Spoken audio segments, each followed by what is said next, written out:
Mesdames, Messieurs, bienvenue au cœur du mystère. Le pouvoir ésotérique des plantes repose sur l'idée selon laquelle chaque être végétal possède une vibration propre, capable d'influencer l'environnement. Le pouvoir ésotérique des plantes, c'est bien la thématique que nous allons aborder aujourd'hui. Avec Kenneth Goumissi, il est professeur en anthropologie gnostique.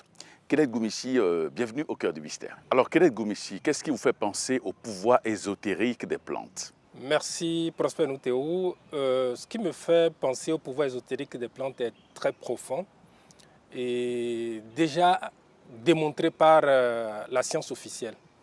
C'est vrai que pour beaucoup de personnes, quand ils observent une forêt, quand ils observent le monde végétal de façon générale, on a l'impression qu'il s'agit juste d'une collection d'organismes soumis à des lois mécaniques.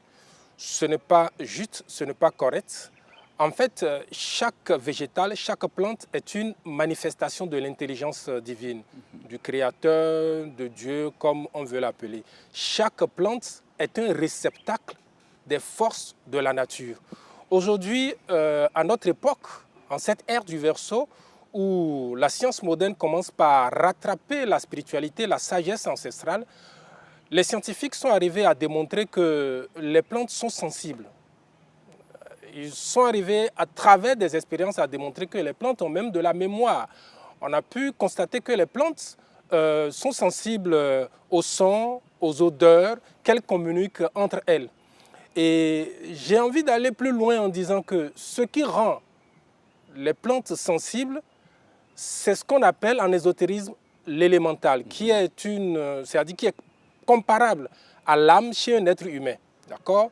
Donc ce sont les élémentaux, un élémental des élémentaux, ce sont les élémentaux qui animent, qui sont des entités subtiles qui animent les plantes et qui leur donnent leur pouvoir, leur vertu. Voulez-vous dire que c'est les élémentaux qui confèrent ce pouvoir? Exactement, ce sont les élémentaux qui confèrent ce pouvoir aux plantes parce qu'on peut penser que le pouvoir, la vertu d'une plante réside dans la plante elle-même. Non, le pouvoir appartient à l'élémental. C'est-à-dire la plante est un réceptacle et l'élémental est le gardien de cette porte qui est ouverte sur la nature. C'est l'élémental qui transmet la force subtile de la nature à la plante. Et le pouvoir, la vertu d'une plante dépend essentiellement de deux éléments. Le premier élément, c'est le rayon élémental de la plante. Le rayon élémental planétaire, pour être précis. Vous savez que dans notre système solaire, nous avons 7 planètes principales qui gouvernent les 7 jours de la semaine. Cela signifie qu'il y a des plantes qui sont lunaires, des plantes mercuriennes, des plantes saturniennes, etc. Une plante martienne, par exemple, va vibrer l'énergie de Mars et avoir sa vertu, même dans sa manière de grandir, de se comporter dans le monde physique, aura une relation, une connexion avec la planète Mars. Le deuxième élément qui détermine la nature des vertus et des pouvoirs d'une plante, c'est l'élément naturel. On a 4 éléments qui composent tout ce qui existe dans la création. Nous avons le feu, l'air, l'eau et la terre. Et chaque plante est reliée à un élément de la nature. C'est-à-dire qu'il y a des plantes d'eau, des plantes de feu, des plantes d'air et des plantes de terre. Et lorsque vous abordez le règne végétal, précisément dans un objectif d'en tirer des profits, des pouvoirs spirituels, si vous ne vous connectez pas à l'élémental de la plante, vous passez à côté. Il vous restera juste dans les mains, dans les bras, les pouvoirs, ce qu'on appelle les principes actifs. Mais les pouvoirs spirituels relèvent des principes conscients qui sont détenus, comme nous l'avons dit, qui sont conférés par l'élémental, par l'entité subtile qui anime, qui vivifie la plante. Cette entité, elle réside sur quel plan? Sur le plan éthérique. D'accord, le plan vital. Ce n'est pas quelque chose que nous pouvons voir avec les yeux de la chair, mais si nous développons nos sens énergétiques, nous pouvons sentir cet élémental. Et il y a beaucoup de choses, beaucoup d'éléments, beaucoup d'exemples qui nous permettent de dire que ces plantes, ces êtres végétaux sont animés par des élémentaux. Il suffit de réfléchir un peu au nom qu'on donne aux plantes. Que, bon, on dit des noms quand même. Moi, j'aime bien dire que ce sont également des noms scientifiques, pas des noms universels, mais des noms scientifiques. Lorsqu'on appelle l'Hippomée camocrite, Ahinadje par exemple, Ahinadje, c'est de la langue fond du Bénin qui signifie le marché va s'animer. Comment nos ancêtres ont fait pour savoir qu'avec cette plante, on peut booster son commerce? C'est de la science, c'est de l'analyse. Ça dépasse bien évidemment les éprouvettes, les outils qu'on va utiliser officiellement dans un laboratoire. Donc, mais c'est aussi de la science, c'est de la recherche poussée qui permet de savoir que, oui, cette plante a tel pouvoir. En l'utilisant, nous pouvons avoir tel objectif. Donc, les plantes ont des pouvoirs, c'est incontestable. Aujourd'hui, un chercheur, un scientifique digne du nom, sérieux, ne peut pas nier la sensibilité des plantes. Mais la question que les gens n'arrivent pas à se poser ou qu'ils se posent et dont ils ne trouvent pas encore la réponse, c'est qu'est-ce qui donne aux plantes cette sensibilité? C'est ce que nous appelons l'élémental, c'est cette entité qui donne aux plantes cette sensibilité. Mais les entités, ou du moins les plantes, n'ont pas les mêmes pouvoirs. C'est là que j'explique que le pouvoir spécifique d'une plante dépend de ces deux éléments, de son rayon planétaire et de l'élément auquel la plante est connectée. Alors, comment est-ce qu'on peut aller au contact d'une plante? Alors, pour aller au contact d'une plante, il y a certaines règles qu'il faut respecter. Parce que si on vous dit, ou si vous prenez un grimoire, un cahier très ancien de votre arrière-arrière-grand-père et vous voyez que telle plante guérit ceci, ça ne suffit pas pour aller arracher la plante et espérer obtenir ses pouvoirs. Il y a des manières, il y a des comportements, il y a des procédés. Parce que chaque plante a ses rituels, chaque plante a ses incantations et même des moments, des heures spécifiques pour l'accueillir et trouver ces pouvoirs-là. Donc si vous ignorez tout cela, bon, vous n'allez pas vous connecter, comme je le dis, à l'élémental de la plante. Donc, selon les traditions, on va vous demander d'aborder la plante, par exemple, en vous déchaussant, de parler à la plante, de lui expliquer pourquoi vous voulez sa feuille, ses fleurs, ses racines, son écorce. Il faut lui expliquer parce que la plante est un être vivant. Et personne ne sera content qu'on vienne lui arracher un bras, une oreille. Non. Donc, il faut expliquer pourquoi vous venez chercher une telle partie de la plante. Donc, on va demander, par exemple, dans certaines traditions, de tapoter la plante, de lui parler. Parfois, on recommande même de mettre une pièce de monnaie au pied de la plante. Parce que rien n'est gratuit dans l'univers. C'est un échange, c'est une offrande que vous faites à cette entité qui habite la plante. Vous savez qu'il y a des plantes qu'on ne peut pas chercher avec une lame, avec un objet tranchant. Vous ne pouvez pas. Il y a des plantes que si vous voulez vraiment bénéficier de leur pouvoir, vous ne pouvez pas les chercher de face. Il faut leur faire dos. Donc, lorsque vous ignorez tout cela, vous passez à côté. Les plantes ont parfois des mantras qu'il faut prononcer pour appeler l'élémental. Parce que ces élémentaux, il y en a qui sont très évolués. Le monde physique est composé de plusieurs règnes. On a le règne humanoïde, nous les humains, qui sommes au sommet de la création bien évidemment. Mais avant nous, il y a les animaux, le règne animal, il y a le règne végétal dont nous parlons et il y a le règne minéral. Donc les élémentaux, les entités, les âmes, si vous voulez, les esprits purs qui habitent les plantes sont en train d'évoluer pour atteindre un jour le stade d'animal, le stade d'homme, parce que c'est l'élémental, l'entité qui est dans une plante qui plus tard, selon son rayon, parce que les animaux aussi ont des rayons. Nous, les êtres humains également, nous avons des rayons. D'accord. Donc, l'âme qui vous habite, par exemple, si cette âme est du rayon de Vénus, cette âme a toujours habité un corps végétal ou un corps animal appartenant à ce même rayon. Donc, il faut tenir compte de tout cela, faire un rituel qui est correct. Si vous ne respectez pas cela, vous passez à côté. Deuxième chose, c'est également avoir une intention pure, manifester de l'amour pour la nature. Parce que les élémentaux des plantes sont comme des enfants. Je dis bien des enfants parce que c'est ce qui explique le fait que des gens mal intentionnés, des gens malveillants utilisent les mêmes plantes, les pouvoirs des plantes pour nuire. Parce qu'il suffit d'arriver à les dompter, à les soumettre. Celui qui les soumet les met à sa disposition.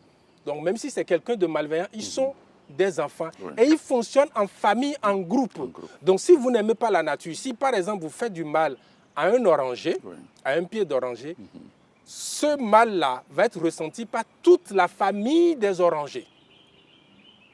En revanche, si vous faites du bien à un oranger, c'est toute la famille qui en ressent et toute la famille des orangers va vous aider. Si vous avez un oranger dans votre service, par exemple, vous le maltraitez, vous finissez, vous buvez votre café à moitié et vous jetez le reste pendant que c'est chaud encore au pied de l'oranger. Et vous rentrez à la maison, vous cherchez à tirer profit du pouvoir de l'oranger, qui est une plante, par exemple, qui est liée à l'économie, aux finances. Ça ne marchera pas. Donc, il y a ces règles qu'il faut respecter. Et je vais ajouter un troisième et dernier élément, c'est d'arriver à élever son niveau vibratoire. On dit que tout est vibration dans l'univers. Et votre état de conscience va attirer à vous des forces spécifiques de la nature. Donc les élémentaux des plantes vont obéir plus facilement à quelqu'un qui a une âme pure, quelqu'un qui a un niveau vibratoire élevé.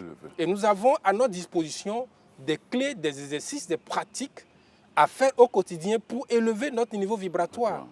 La méditation, par exemple, le contrôle du verbe, la prière. En un mot, vivre en accord avec les lois de la nature. Lorsque vous pratiquez cela au quotidien, vous élevez votre niveau vibratoire. Et quand vous allez vous présenter devant une plante, autrement dit, devant l'entité qui habite cette plante, son élémental, l'entité va vous obéir. Parce que l'entité, c'est que c'est quelqu'un qui a la maîtrise, quelqu'un de mature qui est là. Disons, pour nous, c'est-à-dire que c'est comme un adulte qui ordonne à un enfant, l'enfant va obéir. Mais si vous venez comme un enfant capricieux, vous savez ce qui se passe entre les enfants capricieux. Donc voilà, vous allez prier, vous allez beaucoup demander avant d'avoir le résultat escompté. Donc c'est très important cette question que vous abordez, parce qu'il y en a qui disent, bon, vraiment avec les plantes, j'ai de très bons résultats, et d'autres restent sceptiques. Ils restent sceptiques parce que, oui, on n'observe pas toutes les règles nécessaires pour tirer profit des plantes. D'accord ? Il y a une plante chez nous, par exemple, qu'on appelle l'idjima, voyez, mais c'est une plante que si vous voulez l'utiliser pour ses pouvoirs spirituels, il ne faut jamais mettre une lame tranchante, le couteau. Si vous le faites, ça va vous attirer des accidents. Et quand je dis accident, ça peut être accident de circulation, comme ça peut être une situation ou un projet, des conflits, ou bien vous avez un projet qui avance normalement et du coup le projet s'arrête, c'est un accident. Donc il y a toutes ces choses qu'on ne comprend pas. Et puis bon, on peut prendre un livre, un grimoire, on voit, bon, ingrédients, ceci, on ajoute, on n'a pas les résultats. C'est parce qu'on n'a pas compris que le pouvoir, la vertu de la plante réside dans son élémental et non la plante elle-même. Ou bien, parfois, on se trompe de plante. Je donne un exemple concret. On parle beaucoup à notre époque comment on appelle, le laurier sauce, le laurier d'Apollon est une plante de prospérité. Je dois dire ici haut et fort que c'est faux. Le laurier d'Apollon n'est pas une plante de prospérité. C'est une plante qui est du rayon du soleil. Comme je vous l'ai dit, il y a 7 rayons planétaires qui est du rayon du soleil. Donc c'est une plante qui plutôt apporte du succès, la gloire, l'élévation. On peut avoir le succès et manquer de ressources financières. C'est vrai que souvent quand vous avez le succès, ça suit. Pas toujours. Donc si vous voulez attirer la prospérité et que vous mettez à travailler avec le laurier d'Apollon, d'ailleurs on l'appelle laurier d'Apollon, laurier source de laurier d'Apollon, il suffit d'étudier un peu la mythologie grecque et vous vous rendez compte que Apollon est un dieu solaire. Vous voyez un peu. Donc vous allez passer à côté, vous utilisez la bonne plante pour la mauvaise pratique ou la mauvaise pratique pour la bonne plante. Donc c'est pourquoi c'est très important de connaître les rayons planétaires des élémentaux. Et là, on enchaîne avec les rayons planétaires des élémentaux des plantes. On va prendre donc chaque rayon pour classifier un peu les plantes correspondantes. Avec plaisir, avec plaisir. Et je commence tout naturellement par la Lune, d'accord ? qui est notre satellite, le satellite naturel de la planète Terre. Les plantes lunaires ont des caractéristiques spécifiques qu'il faut connaître. Souvent, ce sont des plantes qui poussent soit dans l'eau ou près de l'eau. Le nénuphar, le lotus. Ou bien, vous allez voir, ces plantes ont une sève abondante ou laiteuse. Le papanier. Le papanier est lunaire. Les plantes lunaires, de façon générale, on va les utiliser pour la purification. On va les utiliser pour la fécondité, la virilité. Le cocotier est une plante lunaire également. Et tout le monde sait que le cocotier, les noix de coco sont très utilisées pour la purification. Voilà les caractéristiques des plantes lunaires, des plantes qu'on va utiliser de façon générale pour les mystères féminins, la lune étant l'incarnation ou la représentation, j'allais dire, du monde féminin. Après la lune, nous avons Mercure. Les plantes mercuriennes sont utiles pour les travaux liés à la communication, développer l'éloquence, le commerce. J'ai cité l'Hippomée camoclite, qu'on appelle Achinadie. Le marché va s'animer. Donc c'est une plante qu'on peut utiliser pour attirer la clientèle et tout ça. Attirer la clientèle, booster son commerce. Nous avons la lavande également qui est une plante mercurienne. La menthe est une plante mercurienne. Donc toutes ces plantes-là, on peut les utiliser pour l'intellect, développer l'intellect, pour la communication, favoriser la communication. Après Mercure, nous avons Vénus. Vénus, ou disons les plantes de Vénus, ce sont les plantes d'amour, de charme, de beauté. Et donc, les plantes vénusiennes vont avoir les plus belles fleurs. Le rosier. Le rosier, merci beaucoup. Le rosier est une plante vénusienne. Le pommier également est une plante vénusienne. Le Vernonia cinerea, qu'on appelle en langue fon ici au Bénin, c'est une petite herbe. D'accord, de la même famille que Amavivet, on l'appelle Hunsikonu. Voilà, Hunsikonu. Hunsikonu, c'est le Vernonia cinerea. D'accord, on dit c'est la plante qui fait sourire la veuve. Et qu'est-ce qui peut faire sourire une veuve? Peut-être un peu d'argent, mais au-delà de l'argent, mais avoir un compagnon sorti du veuvage. Vous voyez, donc toutes les plantes vénusiennes, on peut les utiliser pour les charmes d'amour, d'attraction, ou tout simplement cultiver l'harmonie dans un foyer, dans un couple déjà existant. Alors, nous continuons dans l'ordre cosmique des planètes. Après Vénus, nous avons le Soleil.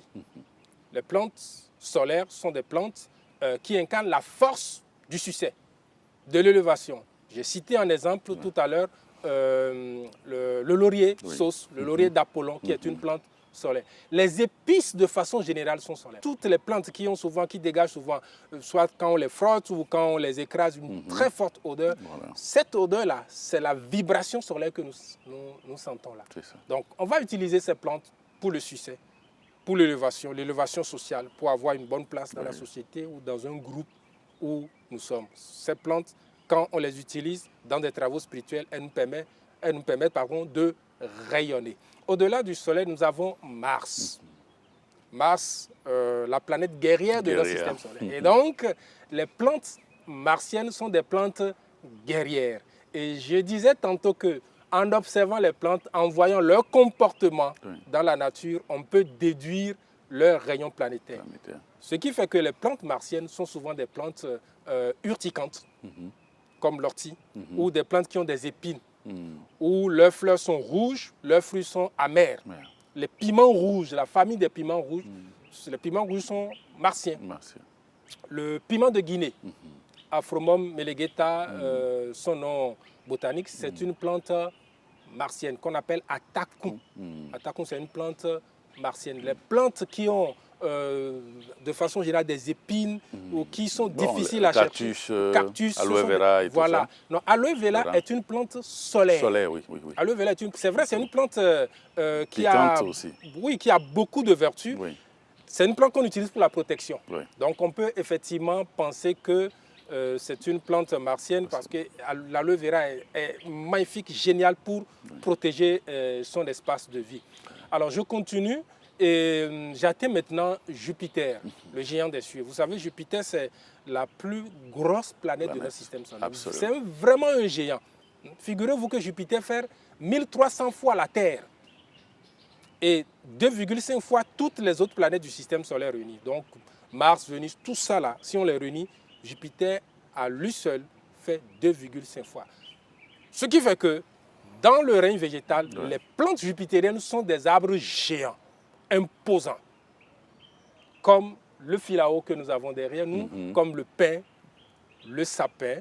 Ce sont des plantes jupitériennes. Le giroflier, c'est-à-dire cet arbre qui donne Clou de le girofle. clou de girofle, c'est une plante jupitérienne. Jupitérienne. Donc je confirme que les clous de girofle attirent la prospérité, La prospérité. ouvrent les entrées Oui. pour que les finances accourent, Oui. abondent, S'améliore. s'améliorent. Par contre, le laurier n'est pas une plante qui attire directement, je dis bien directement, la prospérité, c'est une plante de succès. Donc les plantes martiennes, on va les utiliser pour la protection ou bien pour le combat, tant physique que spirituel. Le poivrier également est une plante martienne. Ouais.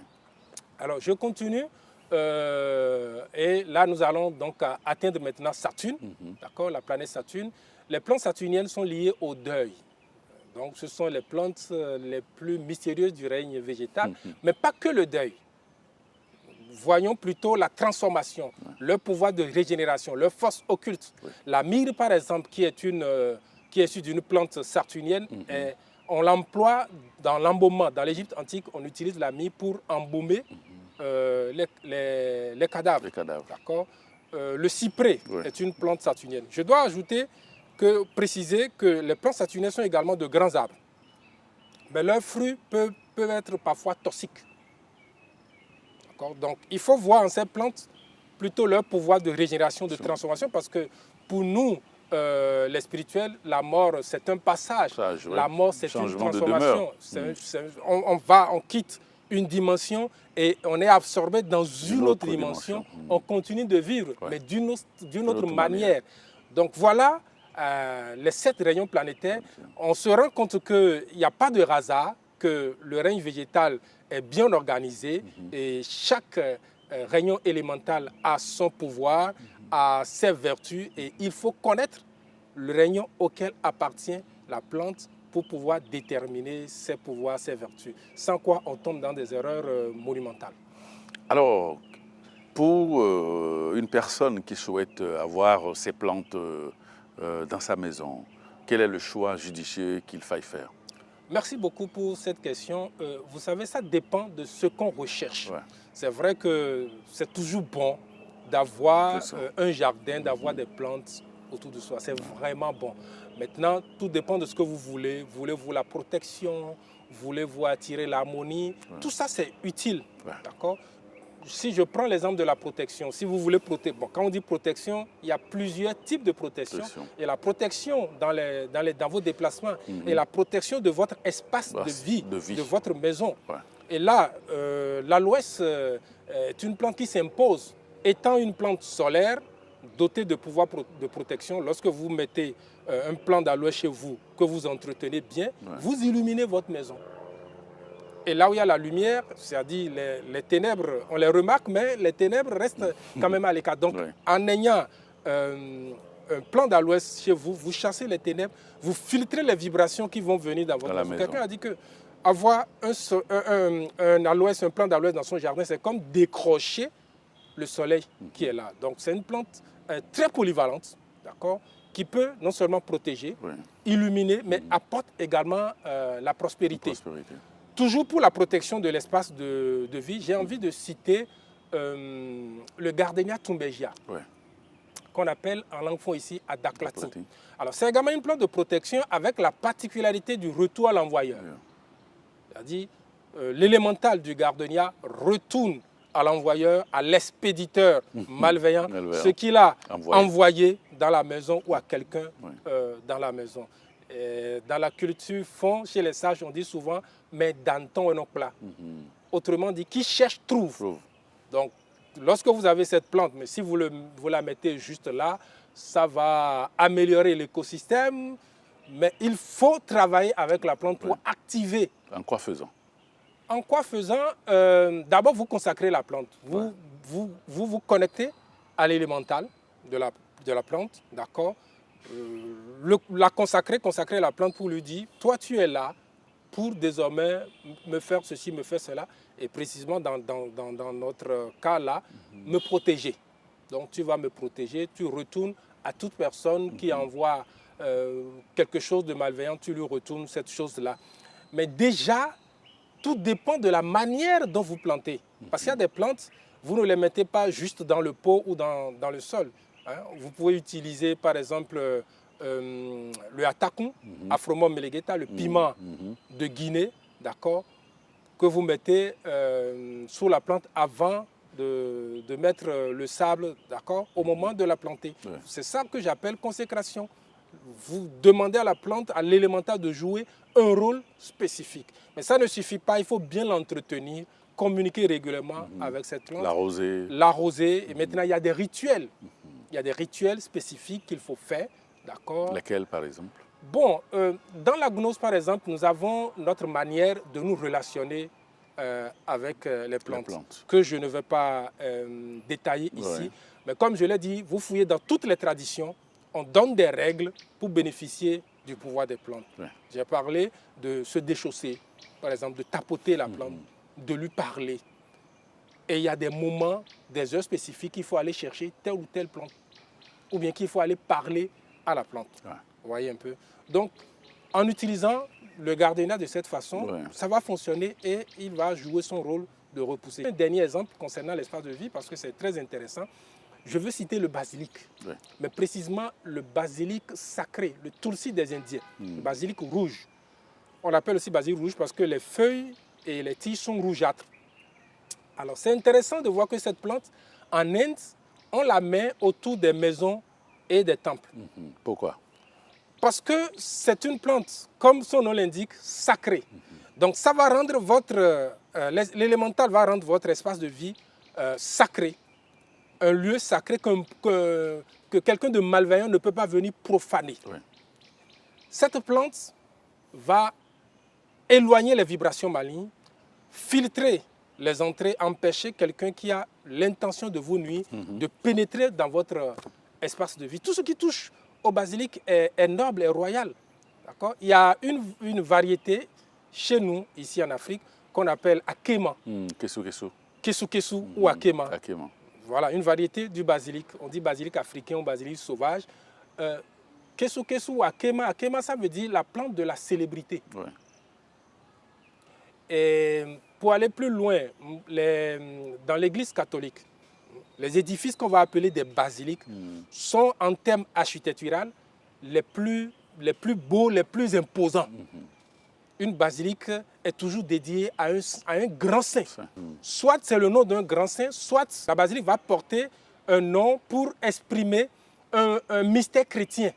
Le basilic rouge rend sacré votre espace de vie et vous protège, éloigne de vous les vibrations malignes.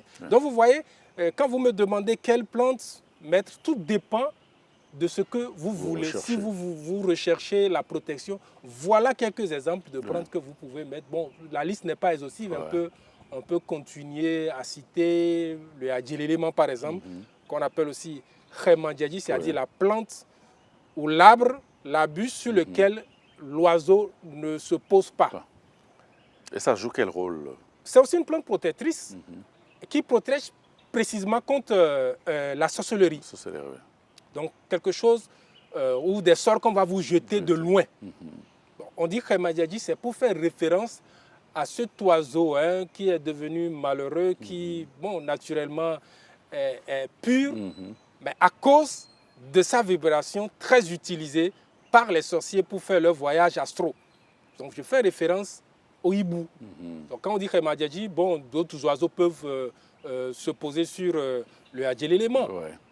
Mais quand vous avez le adjélélément bien planté chez vous, vous vous connectez à l'élémental, un hibou possédé ne peut pas se poser là-dessus.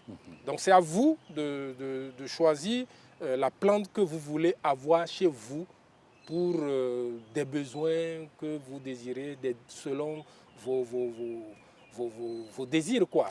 Vous allez avoir des plantes, vous pouvez avoir des plantes qui vont attirer à vous la prospérité, des plantes qui vont vous aider si vous êtes un spirituel à faire le voyage astral, à attirer l'harmonie dans votre foyer, à cultiver l'harmonie dans votre foyer.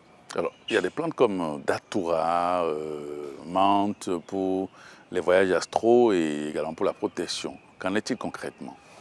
Oui, le datura, c'est une plante magnifique. Une plante qui, selon mes recherches dans certains pays, c'est-à-dire sa circulation n'est pas libre. Parce que le datura, le fruit, la feuille même n'a pas de problème. La fleur qui est très jolie, qui a une odeur envoûtante, n'a pas de problème. Mais le fruit, c'est dangereux parce que ça provoque des changements d'état. Des changements d'état, c'est une plante hallucinogène, vous voyez, donc c'est normal que sa circulation soit contrôlée. Mais pour ce qui nous concerne, sur le plan spirituel, oui, ésotérique, c'est très utile parce que l'élémental du datura peut vous aider à faire le voyage astral. C'est un élémental très développé. Parce que quand on parle des élémentaux végétaux, les élémentaux des plantes, il y en a qui sont très évolués, donc qui ont beaucoup de pouvoir. Et lorsque vous développez la clairvoyance, lorsque vous développez vos facultés psychiques et que vous observez l'élémental du datura, vous allez voir un petit enfant. Bon, quand je dis petit enfant, un adolescent. Oui. Un enfant, l'élémental apparaît souvent comme un enfant de 12 ans, tenant un bâton dans la main, un bâton de pouvoir. Donc, si vous voulez utiliser le datura, la trompette des anges, parce que sa fleur ressemble à une trompette, c'est une fleur blanche qui ressemble à une trompette. Oui, il y a une trompette, oui. Voilà, qui s'ouvre souvent la nuit. La nuit, oui. Parce que c'est la nuit que l'élémental est très actif. Oui, pas le jour. Pas le jour. Bon, le jour, il peut être toujours actif, mais beaucoup plus actif la nuit. Parce que souvent, on va faire le voyage astral la nuit. Dès que vous dormez, vous pouvez faire le voyage astral. D'accord? Mais généralement, on le fait la nuit parce que c'est la nuit qu'on dort normalement. Alors, si vous voulez utiliser l'élémental du datura pour faire le voyage astral, d'abord, il faut avoir la plante chez vous, l'entretenir, établir une relation, une bonne relation avec cet élémental-là. Et le jour ou la nuit où vous voulez l'utiliser, avant la tombée de la nuit, vous allez cueillir les fleurs. Vous attendez que la plante fleurisse, donc ces jolies fleurs en trompette là. Vous cueillez quelques fleurs, vous allez les écraser avec de la pierre et vous passez le sucre sur la nuque, juste avant de vous endormir. Et ensuite, vous vous couchez soit sur le dos, soit sur un côté. Vous appelez l'élémental de la plante et je peux révéler le mantra qui invoque l'élémental de la plante, c'est le mantra KAM. K-A-M.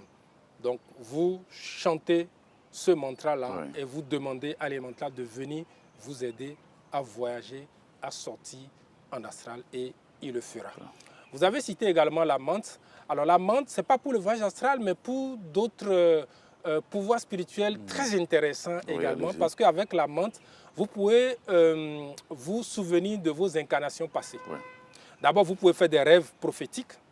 Vous pouvez aller visiter les archives akashiques. Parce que c'est une plante qui est justement reliée aux archives akashiques, à cette bibliothèque, disons, universelle, où nos incarnations passées, où les informations du passé sont stockées. Contenues. Donc là aussi, il ne faut pas aller acheter la menthe au marché. Il faut la cultiver chez vous, que ce soit menthe simple ou menthe poivrée. Ça marche avec les deux. Et nous parlons avec beaucoup de foi pour l'avoir expérimenté. Donc vous cherchez, vous cultivez la plante chez vous et vous allez vers la plante avec une intention pure, avec beaucoup de respect. Vous tapotez la plante, vous lui parlez que l'élémental n'a qu'à vous aider à ramener les souvenirs de vos incarnations passées, antérieures. Et ensuite, vous déracinez tout doucement, avec beaucoup de délicatesse, la plante. Vous lavez la racine et vous mettez sous votre oreiller. Ce qui va se passer, c'est que dans vos rêves, vous allez commencer par voir des images, des scènes qui appartiennent à un passé très lointain. Par exemple, des scènes de l'Égypte antique, de la Grèce antique.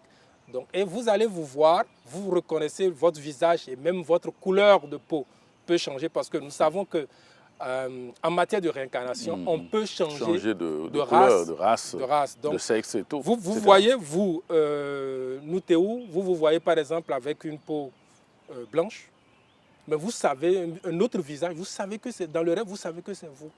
C'est l'élémental de la menthe qui est en train de travailler, qui est en train de vous ramener vos incarnations passées. Vous voyez, vraiment le règne végétal est tellement riche, il y a tellement de choses qu'on peut faire avec les élémentaux, tout, voyager en astral, se souvenir de ses existences passées et même réaliser un vœu très cher. Il y a une plante qui a une apparence banale, mais qui est dotée d'un pouvoir extraordinaire. Je fais référence à l'amoise commune, Artemisia vulgaris. Oui. Parce qu'il y a plusieurs espèces d'amoises.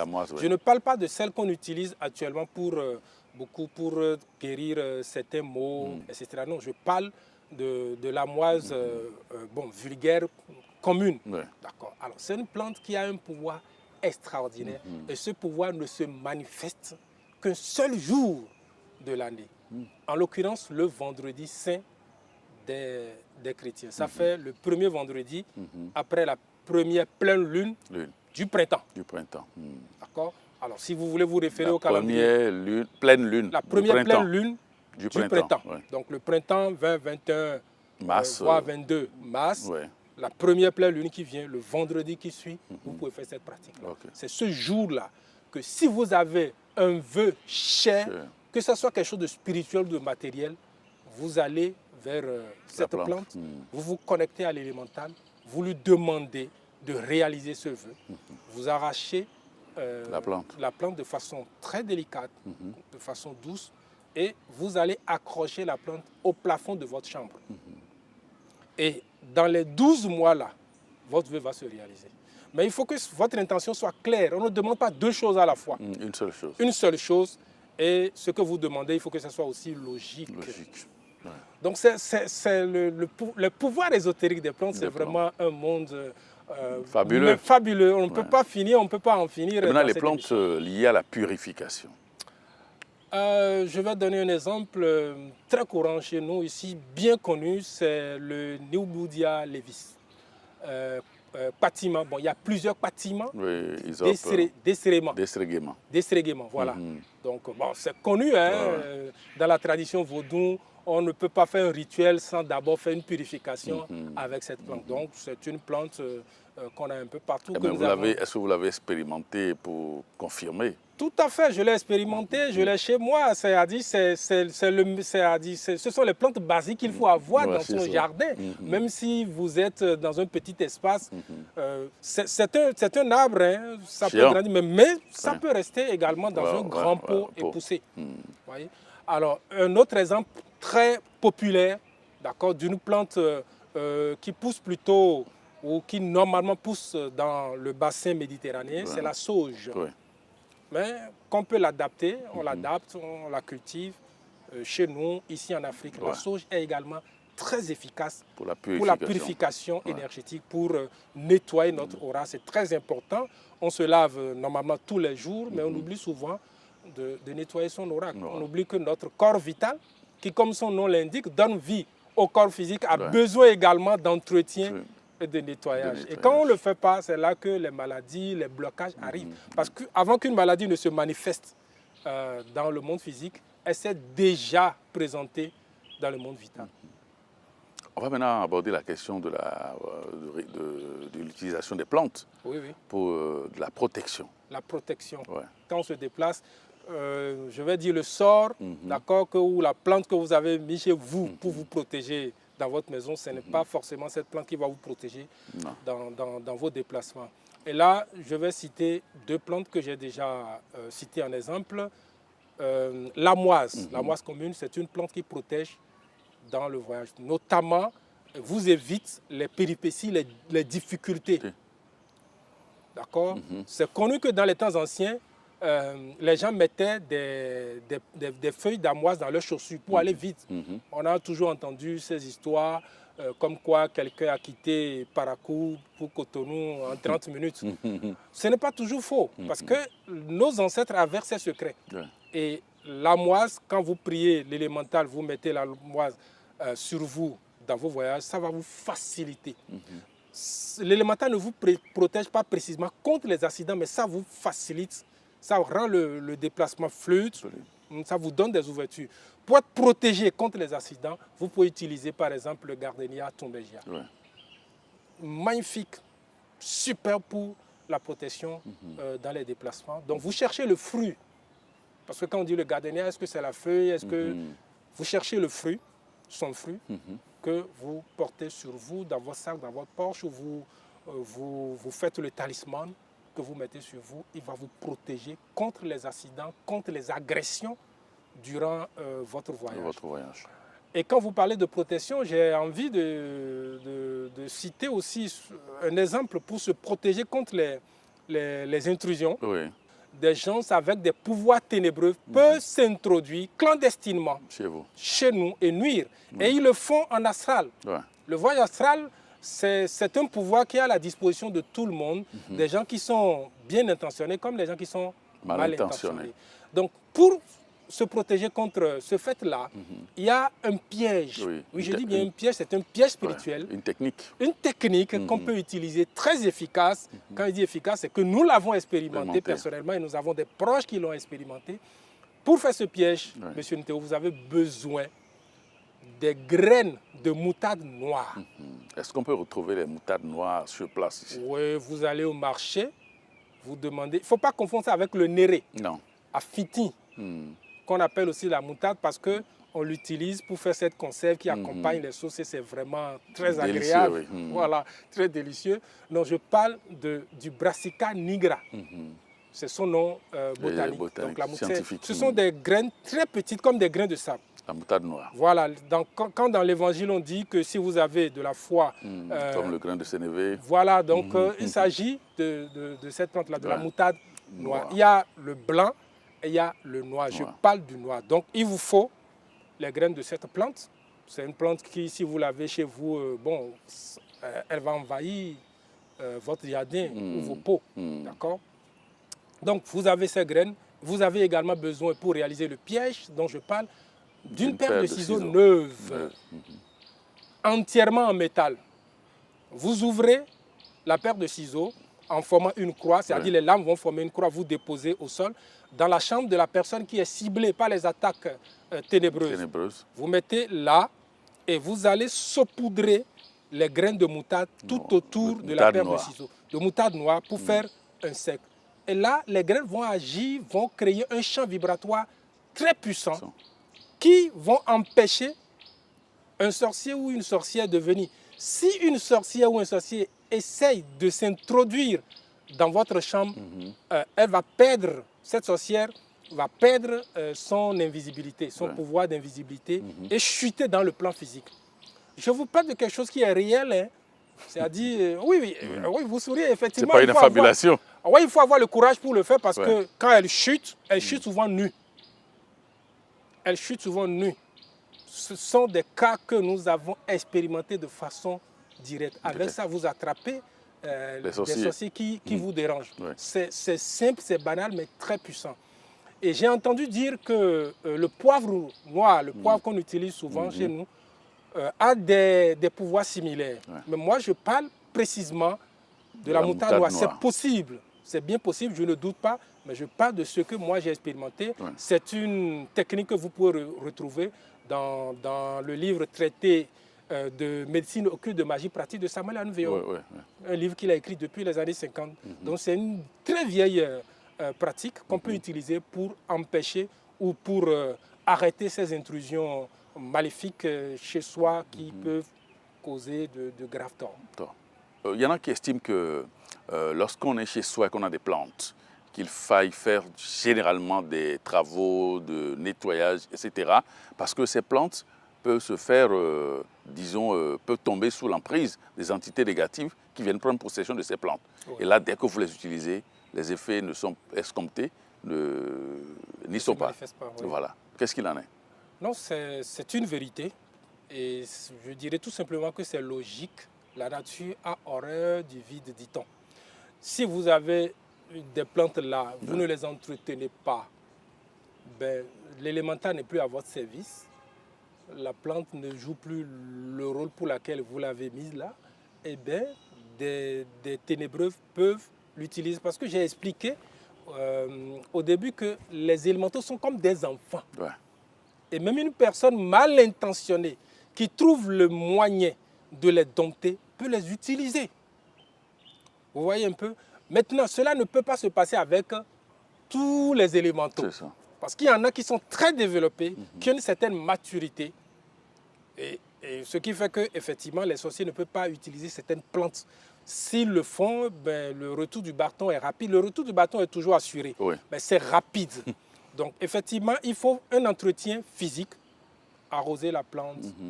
S'il faut élaguer, le faire, mais dans les normes. Parce qu'il y a des gens qui élaguent, qui carrément enlèvent tout, les bras. La plante reste là comme quelqu'un qu'on a décapité. Ouais. D'accord? Donc, il faut d'abord faire un entretien physique et au-delà de l'entretien physique, ajouter, même si vous avez des employés à votre service, c'est bien que vous, qui voulez travailler avec la plante, vous approchez de la plante pour l'arroser, de temps en temps lui parler.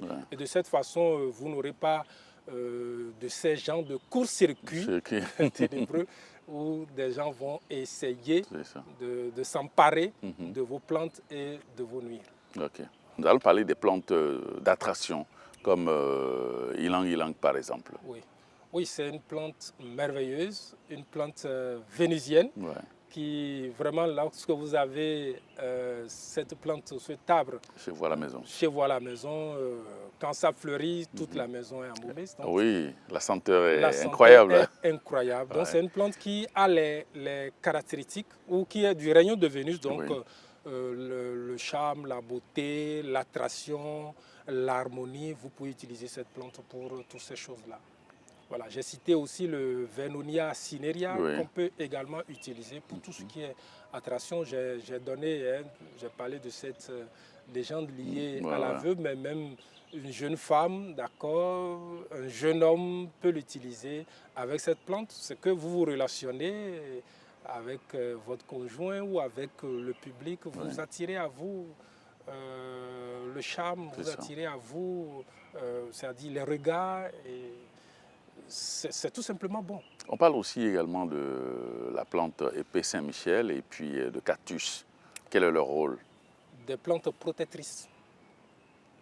C'est bien d'avoir le cactus à l'entrée de votre maison, de votre appartement. J'ai cité l'aloès comme plante de protection, c'est pareil. Ces plantes-là, aloès, cactus, vous pouvez les avoir dans votre jardin, mais il faut toujours en avoir près de la porte d'entrée. Regardez dans certaines maisons où les gens ont ces connaissances, vous allez voir sur les dallettes, au-dessus des portails, on met. Parce que les gens savent que c'est comme un gardien qui est là. Et si quelqu'un de clairvoyant arrive là, il va voir effectivement l'élémental là, tenant une épée pour filtrer les entrées, pour empêcher quelqu'un de mal intentionné de venir là. Donc ce sont des plantes martiennes, des plantes protectrices, des plantes qu'on va utiliser, soit pour se protéger ou soit pour engager un combat spirituel. Enfin, quel genre de relation, au-delà de tout ce qu'on a dit, quel genre de relation l'on peut avoir avec les plantes, avec le règne végétal globalement? Une relation d'amour et de respect. Il faut commencer par comprendre que le règne végétal est habité par des entités. C'est-à-dire que, pour parler un langage très clair, les plantes ont une âme. Ce que nous appelons l'élémental, c'est en fait l'équivalent de l'âme chez les humains. Et donc quand on dit de ne pas faire du mal, c'est-à-dire tuer, c'est mauvais, oui, il faut également, si vous ne voulez pas utiliser une plante ou un arbre pour un but précis, il ne faut pas l'abattre. Il faut les respecter. Au-delà de leur rôle dans l'écosystème, de leur rôle que la science arrive à démontrer, il y a un rôle spirituel que ces plantes-là jouent. Donc il faut vraiment développer une relation d'amour. Lorsque un sage rentre dans une forêt, il ne voit pas que des arbres, des branches. Il voit des vies, il voit des êtres, il voit des entités. Ici en Afrique, au Bénin, on sait qu'on parle de forêt sacrée. Et nous en avons de moins en moins. Voilà pourquoi tout est profané à notre époque. On doit avoir plus de forêts sacrées. Et on parle de génie. Quand vous allez dans une forêt, on sait que cette forêt a un génie. On est en train de faire référence comme ça à l'élémental de la plante. De la plante. Donc, il faut respecter. Ce ne sont pas seulement les animaux. Et c'est là que par exemple, les gens qui se disent, on dit, bon, je suis végétarien parce que je ne veux pas nuire aux animaux, je ne veux pas verser le sang. Non, si vous êtes végétarien et les légumes que vous cherchez pour vous nourrir, vous ne les cherchez pas avec du respect, ce que vous évitez là, vous êtes en train de le faire. Parce que les végétaux sont également habités des entités, par des élémentaux. Et la sève des végétaux, c'est leur sang. Ce n'est pas rouge, mais c'est leur sang. Et donc, avant de verser ce sang, il faut un certain respect, il faut aborder la plante, lui expliquer, bon, moi j'ai besoin de toi pour mon assiette, pour me nourrir. C'est notre droit. Et c'est là que, oui, l'idée qui est que, bon, on est végétarien parce qu'on ne veut rien tuer, c'est une fausse idée. Parce que vous tuez les plantes également. On peut se nourrir de viande, des animaux, mais il faut tuer ces animaux avec un certain respect. Nous sommes les êtres les plus élevés de la création. Donc c'est notre droit. La nature est basée sur cette loi. C'est l'une des lois universelles. Manger et être mangé. C'est comme ça. Même l'être humain qui est au sommet de l'évolution. Notre cadavre, qu'est-ce que les termites en font? Qu'est-ce que les fourmis en font? Ils nous bouffent. C'est clair. Et on n'a pas le choix. Et ça fait un cycle de transformation, de régénération. Juste que, avant d'abattre, avant de chercher une plante, vous devez avoir un objectif précis. Ce n'est pas vraiment joli lorsque vous circulez, vous passez auprès d'une plante, vous arrachez la branche, après avoir fait quelques pas, vous déposez, vous jetez par terre. Ce n'est pas bien, c'est un assassinat en règle qu'on est en train de combattre. Le règne végétal. Le règne végétal. Donc tout ça, on a besoin d'instruction. Si on n'a pas d'instruction, parce que, comme on le dit souvent, l'ignorance est le pire des péchés. Quand on n'est rien, on va commettre ces erreurs. Mais lorsqu'on connaît, lorsqu'on a la compréhension, on a la connaissance, on ne va pas tomber dans ces pièges. Parce que ça nous attire quand même du karma. Qu'on le veuille ou pas. Merci Kenneth Gomissi, je rappelle que vous êtes professeur en anthropologie gnostique. Merci pour toutes ces précisions que vous nous apportez. Merci. Amis téléspectateurs, merci de nous avoir suivis. Cette émission sur FM, le pouvoir ésotérique des plantes. Merci et à très bientôt.